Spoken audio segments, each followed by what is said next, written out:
Hey guys, it's Chase here. Today, we're going to be talking about quick respawn. This ability is quite good in Splatoon 2, but I've noticed that a lot of lower level players, as well as some more casual players, don't know why it's so useful. That's why I wanted to make this video, to inform all of those players who don't understand the value of quick respawn.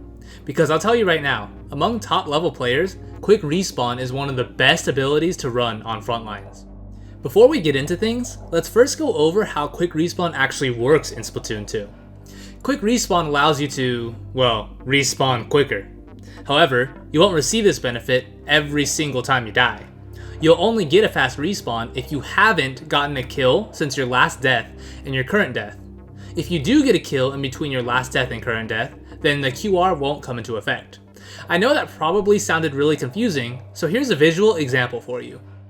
So here's a demonstration of quick respawn activating. As you can see, I just respawned. As we fast forward, I'm not able to kill anyone before I get killed again. Since I wasn't able to kill anyone during this time period, the quick respawn activates. Now, here's an example of the quick respawn not activating. As with the last example, I just respawned here. However, this time, I'm able to kill someone before I get killed. As a result, I don't get the fast respawn this time.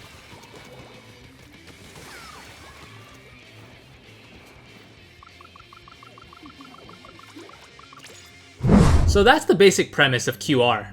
Note that assists don't count as kills, so those won't prevent your QR from activating. If you go an entire game and only get assists, then you will get a fast respawn every time you die.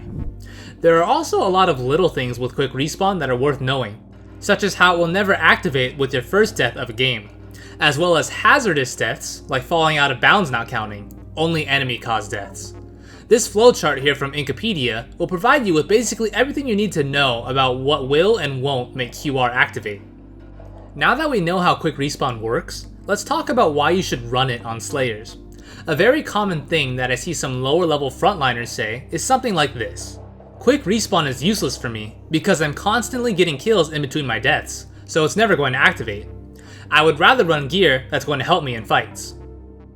So it's very easy to have this mentality, but we need to consider a few things.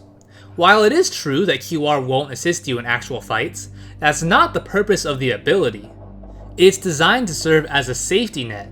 What I mean by this is that if you really are constantly killing the enemies throughout the entire game so that your QR is rarely activating, that's a good thing. That means you're doing your job as a Slayer. But let's be real, you're not going to be playing like this in every single match. No one is perfect. The purpose of running quick respawn is to help you out in those games where you're not playing perfect, especially if you're facing players who are better than you. If you find yourself in a high level X rank lobby where you're not doing too hot and you find yourself dying a lot, having some quick respawn is going to allow you to have more presence in the game, even if you're facing players who are constantly killing you. Next, let's address how much quick respawn you should run. Well, it really depends on the specific weapon that you're playing. Some weapons, like the splatter shot, will usually run just a bit of QR, usually around a main and 2 subs, and then they will also make room for other abilities like swim speed and main power up. But other weapons, such as tetradualies, will practically run only QR. But my main point is this. No matter what Slayer weapon that you're using, you can always afford to make a little room to run some quick respawn. Obviously, the more QR that you run on a build, the faster your respawns will be when it activates. But don't worry if you can't afford to run too much of it. As long as you have around 1 main and 2 subs of it, this will shave a noticeable amount of time off of your respawns. Now that I told you this, you're probably wondering whether quick respawn is common with your weapon. And if it is common, what's a good amount for you to run? Well, if you want, feel free to ask in the comments of this video, and I'll try to get back to you with my personal opinion. But another option is to check the website called sendu.inc. If you don't know, this website serves as a competitive Splatoon hub with a ton of information about in-game data, tournaments, and even Splatoon 3. There's also a section that covers builds, where you can look up a certain weapon and see all of the top players' builds for it. So, you can probably see where I'm going with this. If you're curious how much quick respawn should be ran on your weapon, just look it up on sendu.inc to see what other top players are running. If majority of them have quick respawn in their builds, then it's probably something that you should consider running also. Well, there you have it. That's my little explanation on why you should run quick respawn on frontlines. While it may not assist you in fights directly, it can help you overall by having more presence in a game, especially if you're facing good players. If you guys have any questions about quick respawn, whether it's about how it works or what you should run it on, feel free to ask me in the comments. Anyways, that's gonna be it for me.